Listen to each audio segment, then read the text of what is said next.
خالیس عەبدوڵخالق وەستای دروستکردنی خانووە. ڕۆژانە هاوڵاتیان داوای لێ دەکەن کە بناغە و دیواری خانووەکەیان بۆ دروست بکات. ئەو دەڵێت ئەم ساڵ بەهۆی نەمانی پاشەکەوتی موچە و کۆتایی هاتنی قەیرانی دارایی جارێکی تر خەڵک دەستی کردووە بە دروستکردنی خانوبەرە.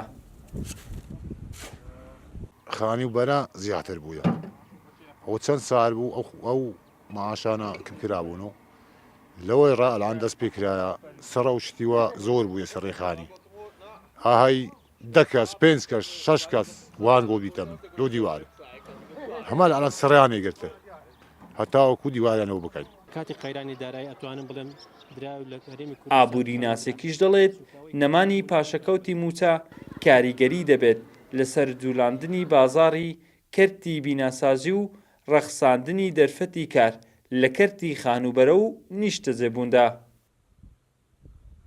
بینین ئەو خانوانێک کە وەستێنرابوون لە ماوەی ڕابردوو قەیرانی دارایی ئێستا کە خەڵک دەستیان پێ کردوتەوە ئەمانەش هەموو هۆکارگەلێکن کەوا بوژانەوە لە بازار دروست بکاتن و داهاتی ناوخۆ زیاتر بکاتن خەڵک زیاتر پەرە بەگەشت ئابووری بداتن چونکە بێمتمانەیەک دروست بوو لەناو خەڵک نەیانەتوانی ئەو بڕەپارەی کە لە بەردەستیشانە خەرجی بکەن بەهۆی نەبوونی موچەیەکی تەواو.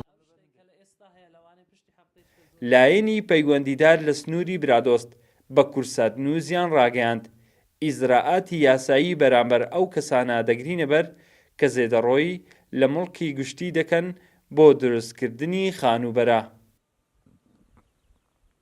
دەستمان کردووە بە دروستکردنی لیژنەیەکی بە هاوکاری لە ژێر سەرپەرشتی بەڕێوەبەراتی نەحیسیدەکان لەگەڵ ئەندامەتی سەرۆکاتی شارەوانی سیدەکان و فەرمانگەی ئاو لەگەڵ فەرمانگەی کارەبا کەشف و دەرخسەی تایبەتی پێکرێت بەو شوێنێکەوە هاوڵاتی ئەوێت خانی و تێدا دروست بکات لەگەڵ وەرگرتنی تەئمینات لە هاوڵاتی نەخوانەخواستە لە کۆتاییدا تەجاوز بکرێت دوای کۆتایی هاتنی خانووەکەی بڕی تەئمیناتەکە ئەگەڕێتەوە بۆ هاوڵاتەکان. لە ساڵی 2014 هەرێمی کوردستان ڕوبەڕووی قەیرانی دارایی بووەوە. ئەمەش کاریگەری ڕاستەوخۆی لەسەر ژیان و گوزەرانی هاوڵاتیان دروست کردبوو و چەندین پرۆژەی نیشتەجێبوون بەهۆی قەیرانی دارایی لە کار کەوتبوون. هاوڵاتیان لە بار و گوزەرانێکی خراپ ژیانیان بەڕێ دەکرد. لە ئێستاشدا بەهۆی نەمانی قەیرانی دارایی جارێکی تر خەڵک ڕوویان لە دروستکردنەوە و نوژەنکردنەوەی خانوبەرە کردووە. وڵات حەسەن، کورسات نیوز، برادۆست.